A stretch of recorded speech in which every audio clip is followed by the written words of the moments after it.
Vamos falar um pouquinho do que aconteceu ontem no Congresso, né? Os bolsonaristas estão em festa, falando foi vitória atrás de vitória, derrubaram vetos de Lula, mantiveram vetos de Bolsonaro.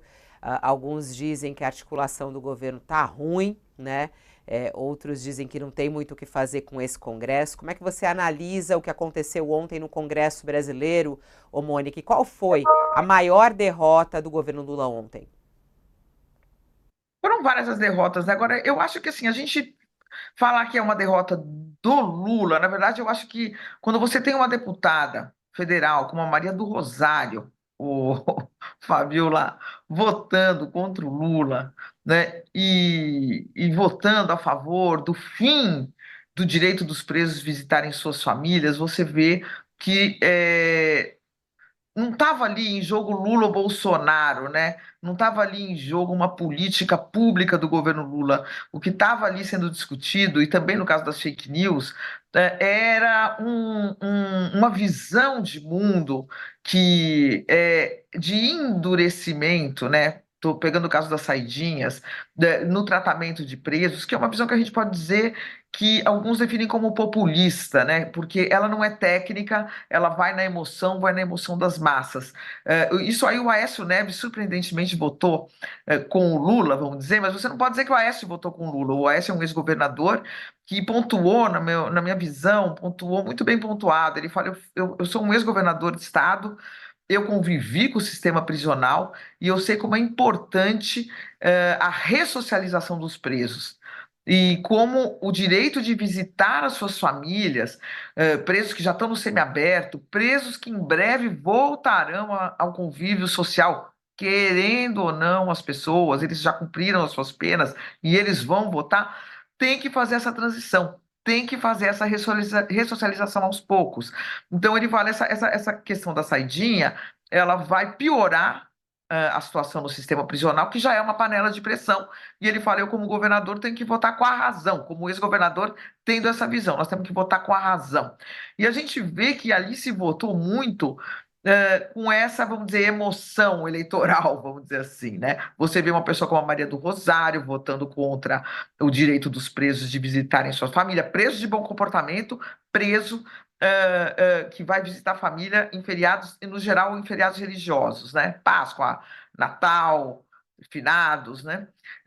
E uma pessoa como a Tabata Amaral, de quem se esperava uma outra postura também, era uma expectativa, né? Eu, por exemplo, para mim foi uma surpresa o voto dela. Mas a gente vê que está chegando uma eleição municipal, e as pessoas. É um tema de muito difícil de explicar para a população, e a população fala: mas como quem cometeu um crime vai visitar a família? Não pode. É fácil você falar: ah, a saidinha é um horror, né? O difícil é explicar que existe um regramento da vida dos presos, que esse regramento tinha sido elaborado no governo militar, inclusive, que era um governo duro, mas que esse regramento premiava o bom comportamento de presos de baixa periculosidade. Então, existia toda uma lógica para a vida dentro das prisões, e uma das lógicas é premiar o bom comportamento. Para quê? Para que os presos se comportem, né? Facilitar a ressocialização. Para quê? Para que quando eles voltem ao convívio social, eles já estejam com a vida mais ou menos encaminhada. Isso é bom para toda a sociedade, isso não é bom para os presos. Mas é muito difícil essa explicação, ela é um pouquinho mais complexa, não tão complexa, mas um pouquinho mais complexa.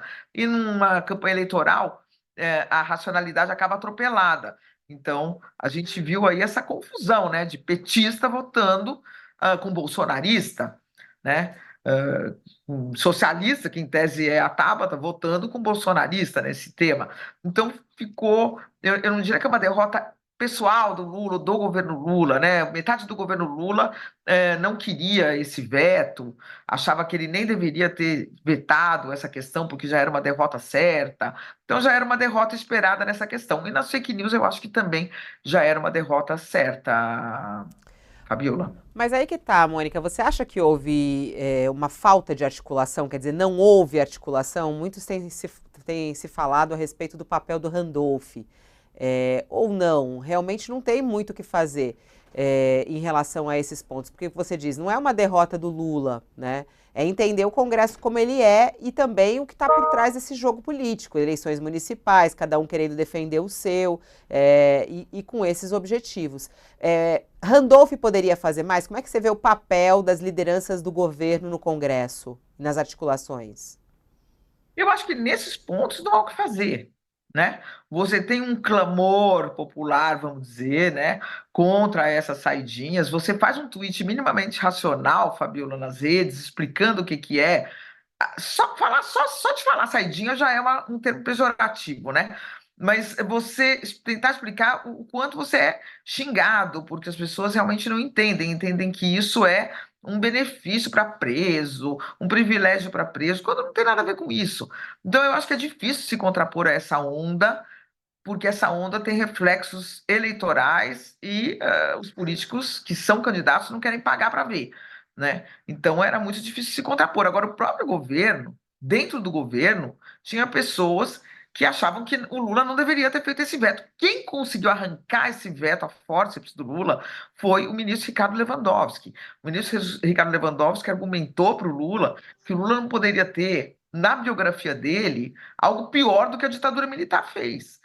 Ele não poderia fazer retroceder em relação a uma lei que foi criada na ditadura, né? Então, Lula não fez, não tem isso na sua biografia, vetou, mas era impossível manter esse veto e todos sabiam disso, e já era uma derrota certa desde o momento em que ele vetou. Tanto é que muitos ministros achavam que ele não deveria ter sequer vetado. E aí tem também a questão da taxação, né, ô Mônica? Só, eu sei que você precisa sair agora em um minutinho, mas a questão da taxação das blusinhas, né? Isso pode pesar para o governo Lula? Como é que você analisa esse acordo feito com Arthur Lira? Também, né? Tem muitos acordos aí sendo feitos com ele. Fabíola, se você me permitir. Oi, tá, ela tá entrando aqui, eu ouvi um ruim. Se você me permitir, eu acho que tinha um tema que é mais ainda importante do que esse, que é o tema dos planos de saúde, né? Você vê como Arthur Lira tomou a dianteira dessa negociação e deixou o Lula um pouco aí, o governo Lula um pouco na poeira. Eu sei que está aí entre os temas, o líder do governo falando da necessidade de dar um chacoalhão no governo.